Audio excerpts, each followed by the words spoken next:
So utata ke waye wacabanga umuntu onesiphiwo, then kule nto yakhe banesiphiwo wabhidakala apha ekuhambeni kwendlela wadibana nenyanga yase-KZN apho ke ngoku iingxaki zakhe zaye zaqala khona. So utata uzawusixelela usicacisele uba kwenzeka ntoni, sibalisele nje, uzasibalisela nje uba kwenzeka ntoni. Okay. Ungasiqalela ekuqaleni uba wadibana njani nenyanga le yase-KZN. Okay. Igama lami ndinguPhumlani, ndihlala apha eMakhaza. Ndingumuntu okhule ehlutshwa kakhulu yimimoya ebendingayi-understand. Then kuthe ekuyeni kuhambe ndisiya kubantu ababonayo, babe bebona ibhizinesi enkulu bona, but bengayichazi ukuba iluhlobo luni, kwenzeka ntoni na. Then kuthe ngo-2019 ndaze ndabona ku-YouTube enye as online TV, Siyaviva TV1 esenziwa nguAndile Ngcobo uMaphololo. Then ndithe xa ndiyilandela ndibukela ii-interview zenza koodokotela ndabona uba ngabona abantu bandikwazi uyichana le nto indihluphayo. Ngo-2020 emveni koba kwakuvuliwe for i-COVID, ukhona ugqirha ekuthiwa nguDr Njongo owaye wavela uba une-special source abantu eMpophomeni ayobavulela into zabo ezivaliweyo. Then ndiye ndaba nomdla wokuya kuye, then safowunelana, saqala ufowunelana. Ndacela ufika early mna phaa, ndingayofika nge-6 kaSeptemba leyo eMpophoma, yayiSunday nge-6 kaSeptemba. Ndacela ufika early ukandijonge ingxaki. Right, ndiye savumelana kuba mandiye ndiyofika early, ndikhwele eKapa mna kungolwesithathu, ndayofika eDurban kungolwesine. Right, ndithe xa ndifika ndingene eyadini, wabe lapha phandle. Xa ndiyombulisa apha phandle wathi ngendingazanga, but akatsho uba kutheni, akandijika. Wathi mandingene ngaphakathi endlini, ndangena ngaphakathi endlini.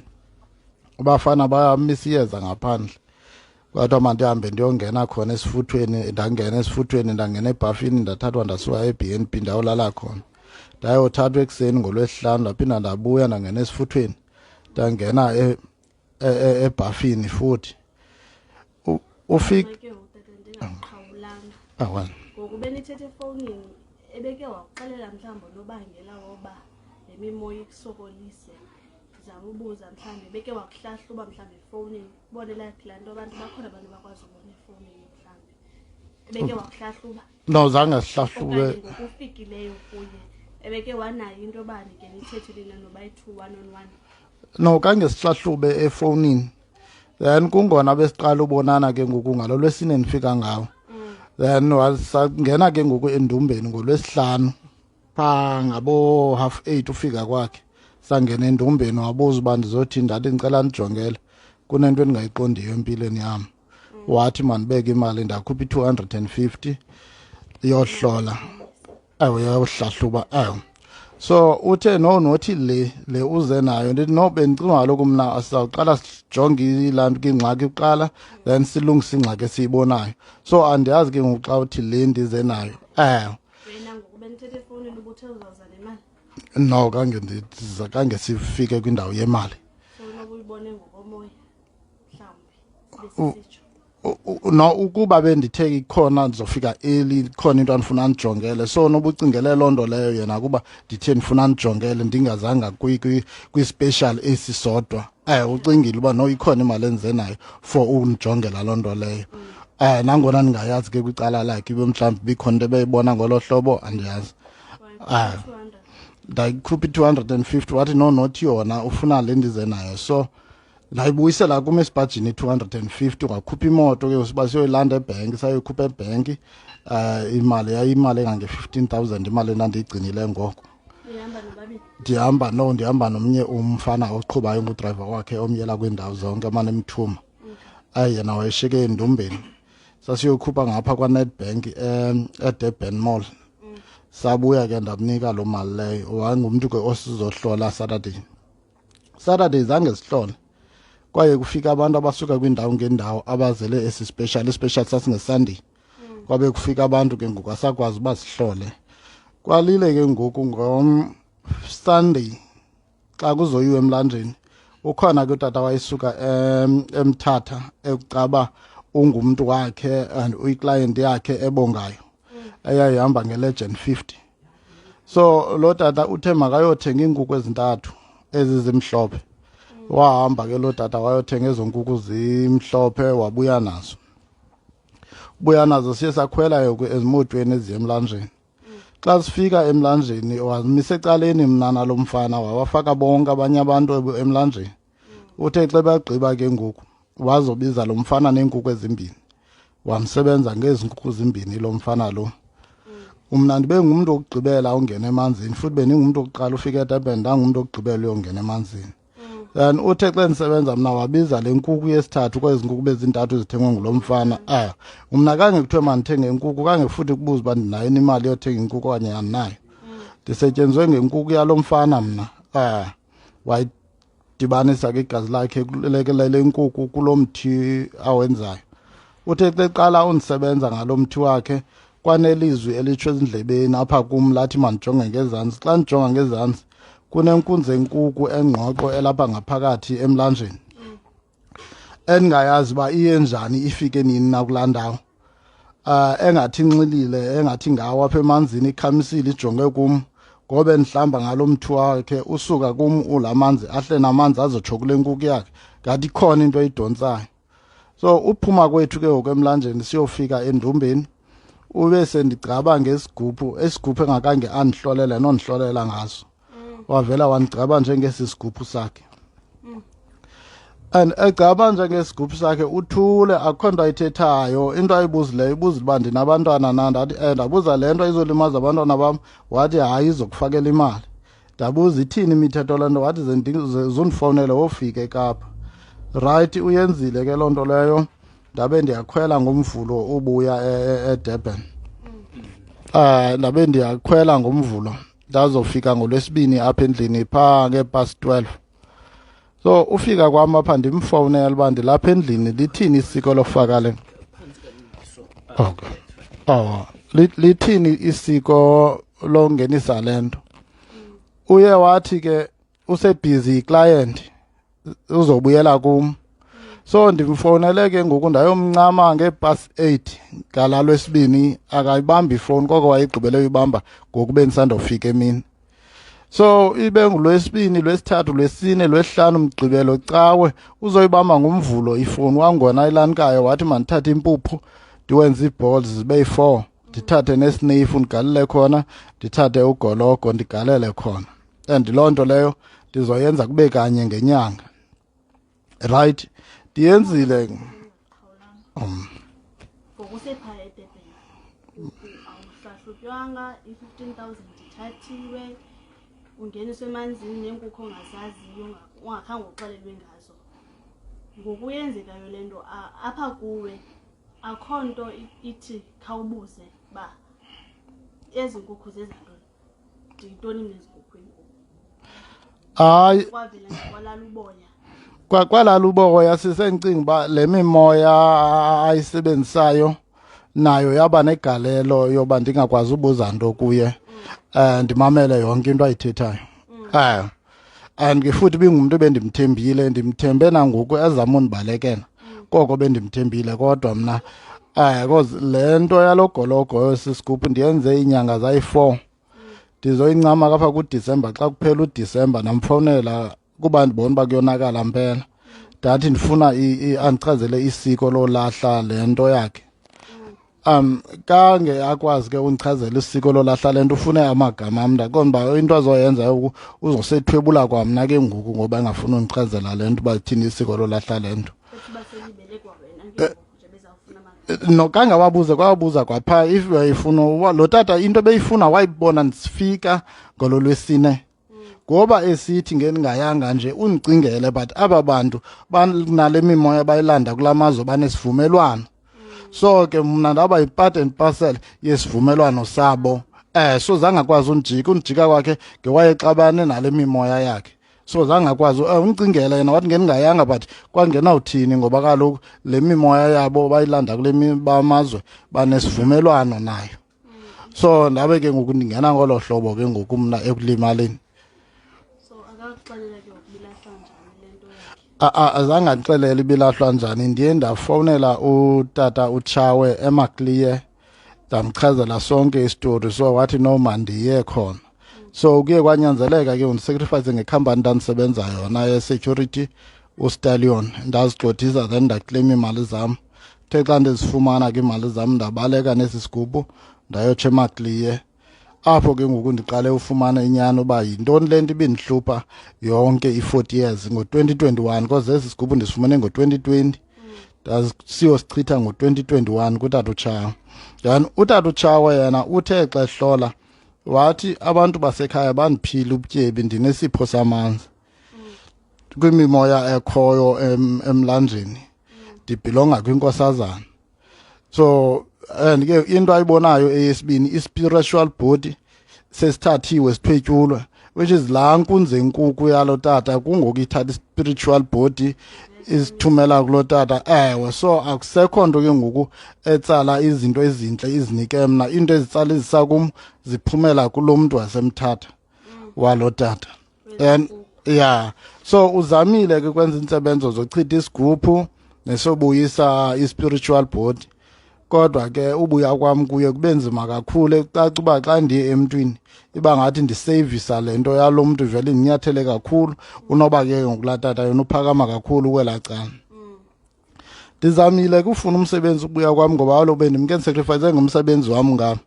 Ndazama ufuna umsebenzi kwacaba ziyaphela iinyanga ezimbini ezintathu, phofu into yoba umsebenzi ibiba yi-2 days ndiwufumane.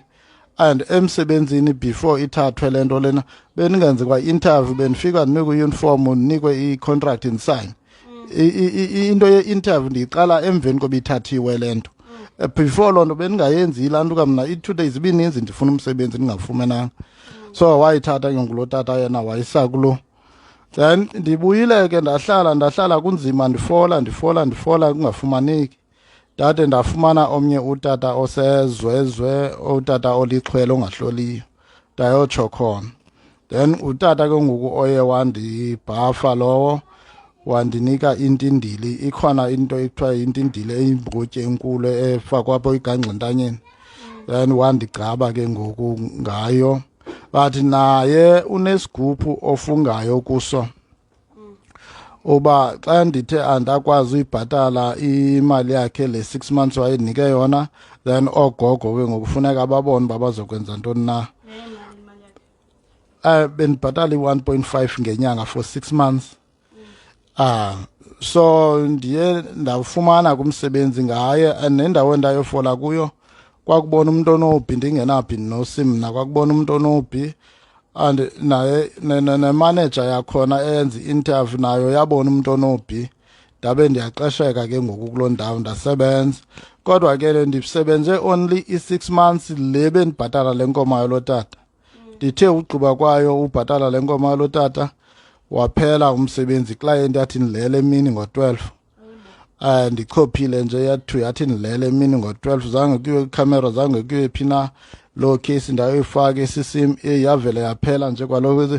Kubuya ke ngoku esi isilwane salo tata wayendicabe ngaso sikhupha esi sigodukile esi ulikwaniba nelanikazi iintlanga zakhona zaphuma apha kum zonke zalo tata wasezweze. Then kwabuya lo tata ke ngoku wangam waseDurban.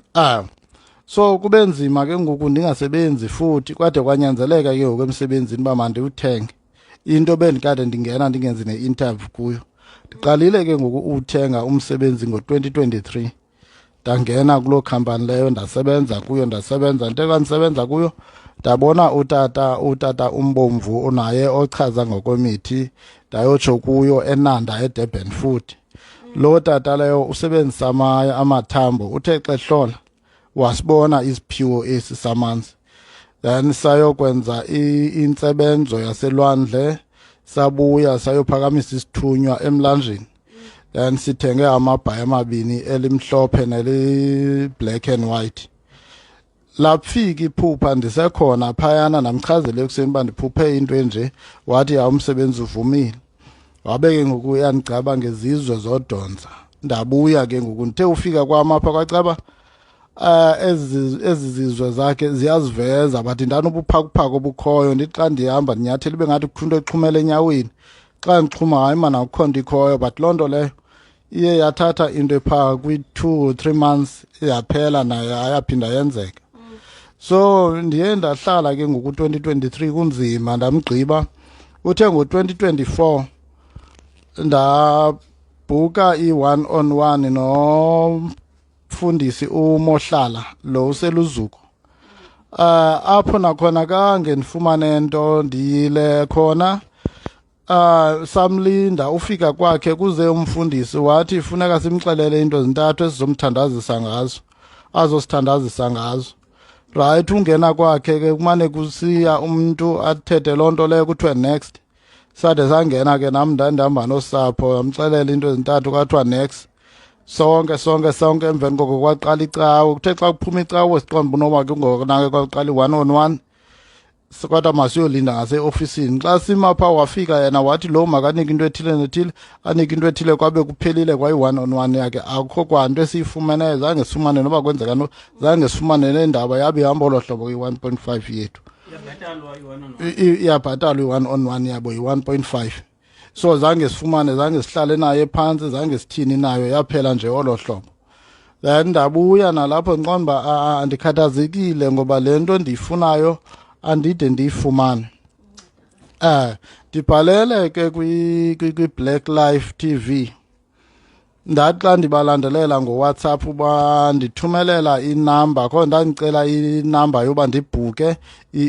ndiye elankeni estudio sam so bandithumelela inamba loo namba ndithe xa ndiseva ndafika ingena WhatsApp xa ndiyifowunela wathi lo mntu unguDr Mkhize Wodumo ndithi hayi mna ndifuna eyasestudio kwi-Black Life wabuza uba uyifumana phi inamba yam ndathi ndifumana kwi-Black Life wathi banganginika loo namba yam iyacaca uba bayayazi uba uzoncedwa ndim senza amalungiselelo ke ngoku okuya and ke ngoku yena uDr Mkhize Wodumo ndimxelele yonke into kange ndibe ndimsokolisa ngoba sendiyivile ngotata uChawe notata uMbomvu ingxaki so ngoku yena ndiya sendimxelela uba kwenzeke le nale nakuyo so uthe kwafuneka siyilamke le nto ngebhokhwe right uthe mandifake i-2.5 yebhokhwe ngoba kwelaa cala iibhokhwe ziya-odwa ukwenzela akhabe order ndifike seyikhona right ndiyifakile loo mali leyo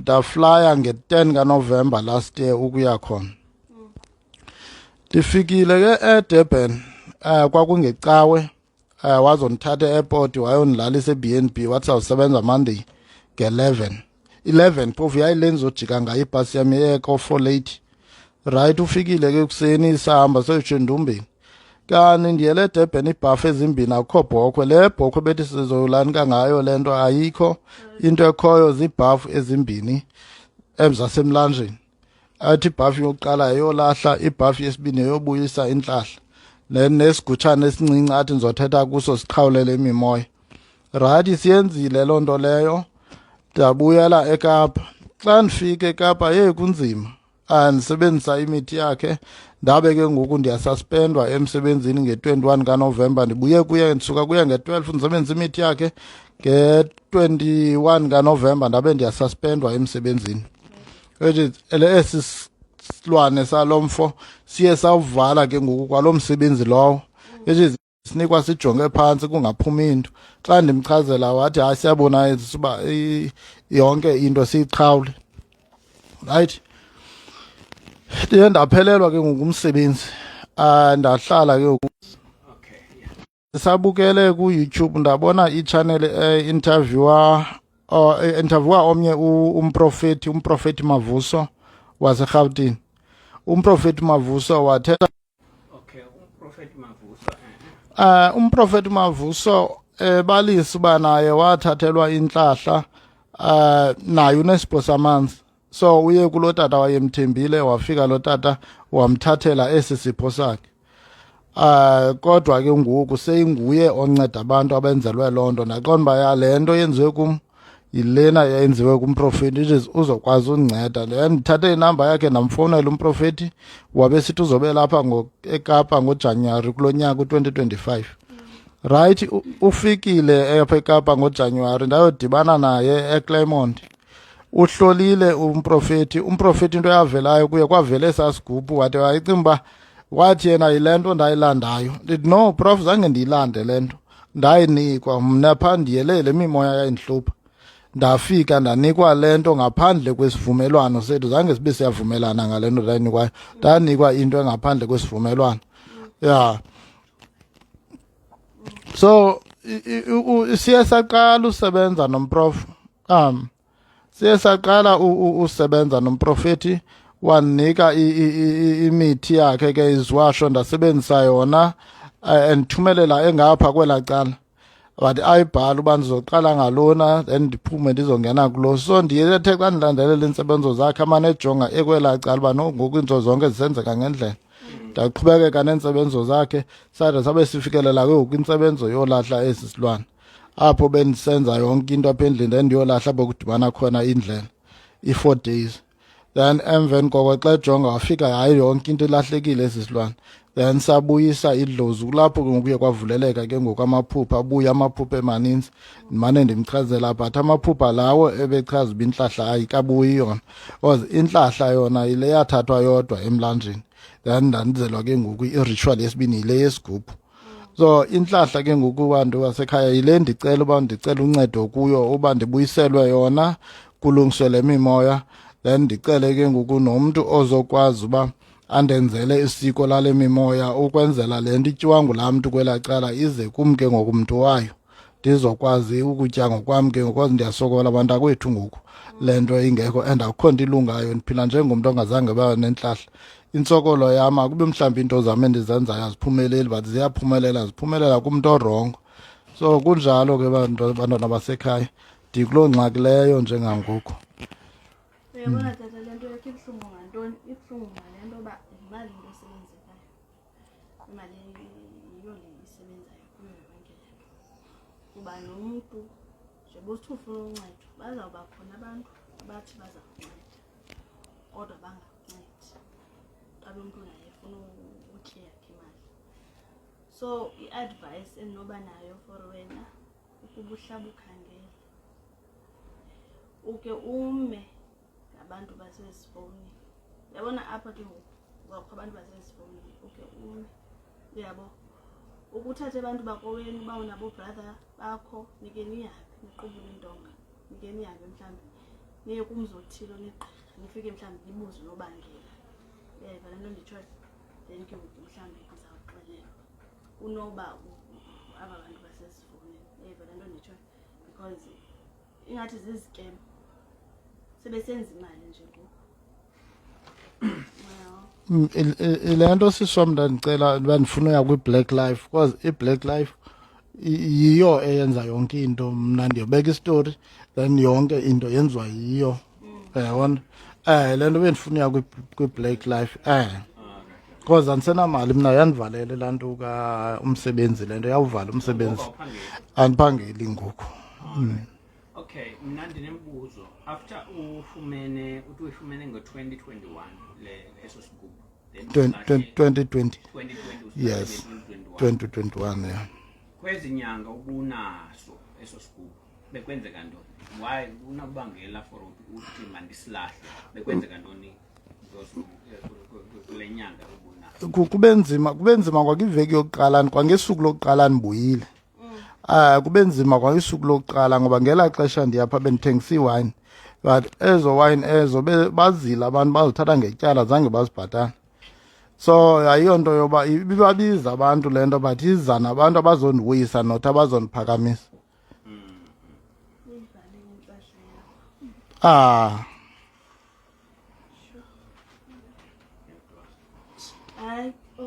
Okay, andanoba mhlawumbi ii-colleagues seze ukuthethela lo mba lo uba ingaba ngoku lithini uncedo oludingayo nabawo?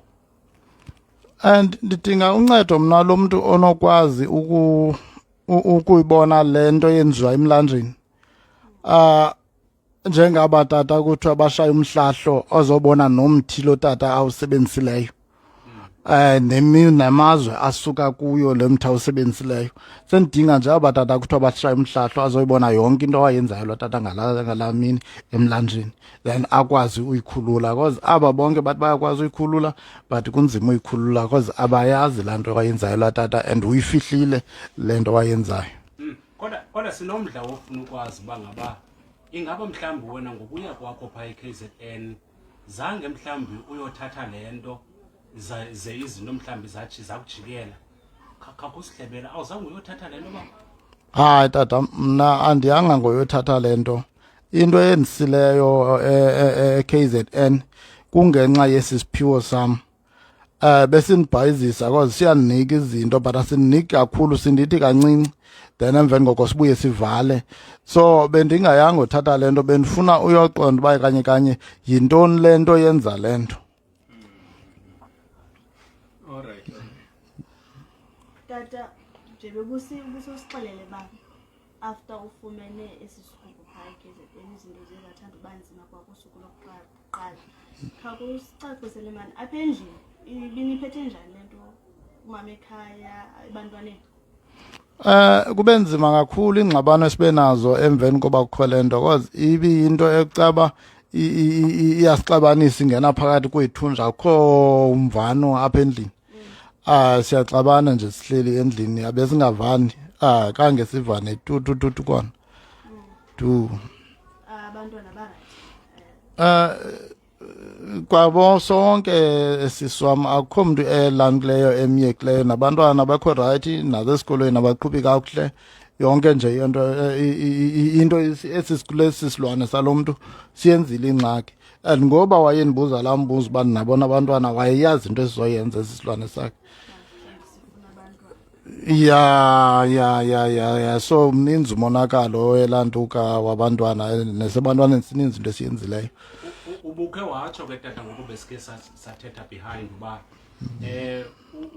umntana wakho ona 7 years besike samchaphazela apha ngaphantsi kwi-private party ephuma i-discharge into ebu-discharge khakusicacisele apho uba ngaba ingaba ebantwaneni bakho ibachaphazele njani le nto yesisilwane uthetha ngaso?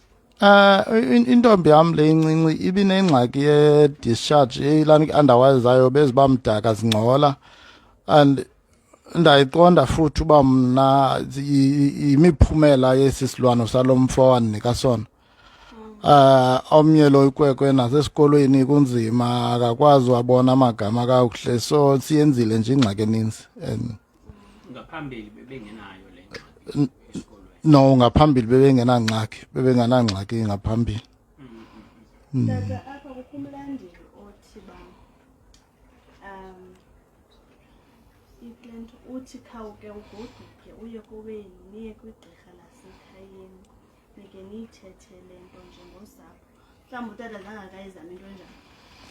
Mhlawumbi aye kwifemeli mhlawumbi ubonisane nefemeli. Siyabonisana nefemeli sibaninzi abalapha eKapa befemeli. So ixesha elininzi siyadibana singobantu banqabeleneyo so ingxaki siyazithetha.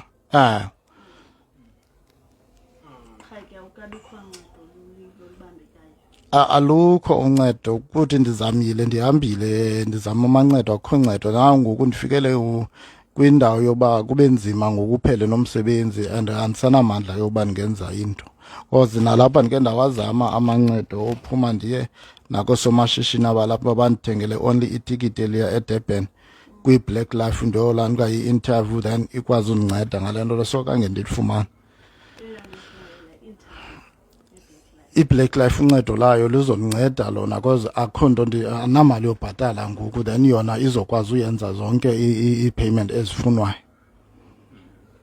Uyabona omnye kuthiwa ngubani utiza kume ndikuncede nge-15,000 lokuya badudule.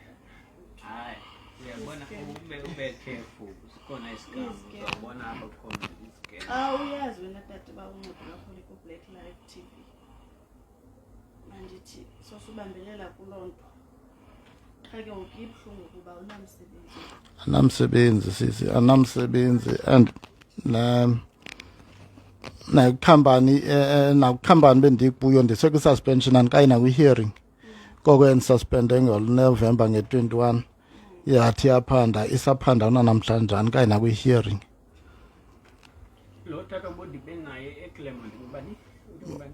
Umprofeti Mavuso Umprofeti Mavuso. Uyabhatalisa or bekuncede ungabhatalanga? ndibhatale 3,000 futhi wayenza yena indima yakhe wasikwazi usilahla isilwane because ngoku isilwane asisekho sena wasilahla but into angakwazanga uyibuyisa ke kuyinhlahla ya and akayiboni ke ngoku leya intsebenzo eyenziwe emlanjeni and akakwazi uyinceda into angayiboniyo. So xa ubala le mali oyibhatalileyo tata ubhatale le 15,000 naphinda ndabhatala 15,000 yosichitha osichitha 15,000 ya ndayobhatala 6,000 kutata umbomvu eNanda. Ndayobhatala i-5,500 le esiphingo. wayobhatala 1,500 apha kwaMohlala. Bhatala 1.5 koMohlala Wayobhatala 3,000 kumprof Mavuso ya yeah, ininzi ininzi is too much ya ininzi too much. kunzima. balandeli ifu siyacela mani ifu asifuni scammers ke apha ifu uyayazi utata ngayaphi for uncedo okanye ifu bantu be-Black Life TV nimamele utata uyanicela to because kwalo umntu wasedebhe wayembone apho kuni No ndandibone ke siyaviva TV1 yiTV ndinomdla ke yazi woba sikhe sifowunele lenyanga ngoku silapha ku-live usenazo iinamba zakhe? andisenazo inamba zayo ndadelitha kwanto ya iinamba zika-MC Pholobazi usenazo zona? nazo ndazidelitha naye kodwa ndabona ingathi bayilani ke iyi-1 kodwa igama layo uDr Ndrongo utata ke nguDr Spanere usemhlabi yalingana yena.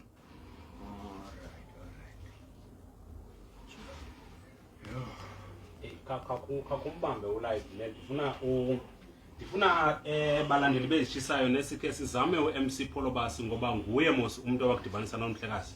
Ndibone kuchannel ya We gonna check apha ku-Facebook wakhe inamba zakhe sikhe simfowunele sive kuye uba ngabe uzawuthina apha ku-live. Yeah. Kunzima so ulumkisa ngelithini bawo kubantu abaya kwezinyange bayofuna uncedo ngelinge leyofuna uncedo ze bangalifumani. Wena mhlambi ingaba ithini into oyidlulisayo ebantwini ngoba xa kusenziwa into oyibonayo bangaba hayi kodwa lena ndinesikroqo ingaba wena ufuna uthini ebantwini? Ebantwini mna endifuna ulithetha ndifuna ukuthi umuntu sukumkholwa ngendlela athetha ngayo athethe kamandi ngendlela athetha ngayo. Fanele uyazi futhi naxa uye enyangeni ulindele into ezimbini uncedo okanye akuthathe lento fanele ukunceda ngayo akulungiselele yona ayithathe isebenzele yena. So andifuni ke abantu bakuthi nifane nami ningene engxakini ngenxa yothemba abantu ngendlela abathetha ngazo ngoba lo tata mna ndimthembile nangona nje bese senza izinto endibalekela but yangutata futhi endimthembileyo futhi ngale nto andinike ngayo. Tata ndabona ke ngokuba hayi ke ngoku ndiyancama ayisekho into alanikaya nandinceda ngayo. Ndabe ndiyancama. Comment section inamba ka-MC Pholobazi siyacela ngokukhawuleza please bhuti wami. kunzima tata. Ibuhlungu. Imisebenzi leyo ayisofumaneki xa uyifumene awuhlali emsebenzini. Nakulo msebenzi ndingena ngemali ngoku. Ndingena ngemali andisakwazi uzingenela nje emsebenzini. Uba ndingena emsebenzini andingene ngemali and futhi le nto iphinde ndikhuphe zeni kulo msebenzi.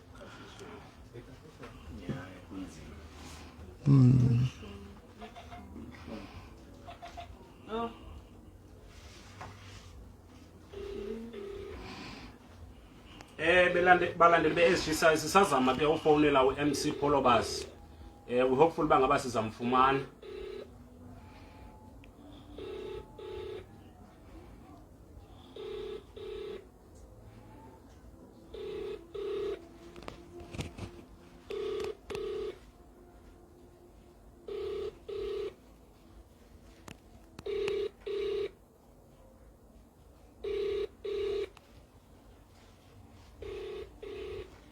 Asazi ke mhlambi ke because le ndoda le indoda ibhizi kakhulu because besifuna ukuva nakuyo uba ngaba nanjengoko kuze iclient kuye yena uthini ngalomba because lo mhlekazi kudala ezamile uncedo but akalufumani. So sifuna kuba ngaba yonke into ibe fair. Yasimfumani kupholo basi.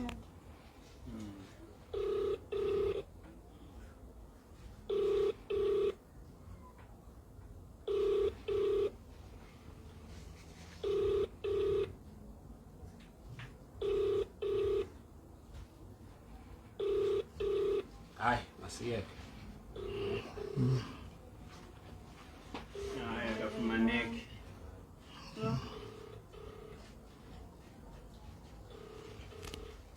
Yalana ngo-2022 Ikhona? alikhona leli sibonile yakudala Ulwandle besithi unayo.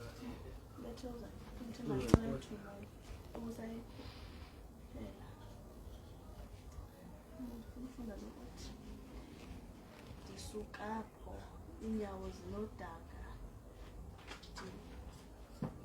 ndiqolwa yinyanga yasedebheni umhlaba uyalinganiyo andinabhekana hayi balandeli sizawucela ke abantu mhlawumbi abaneengcebiso for utata nabanoyazi ba mhlawumbi utata makathini babhale kwi-comment section sizawuzama ujonga i-comments then sibuyele kuni simxelele naye utata okwangoku ke sizamvala ulive enkosini.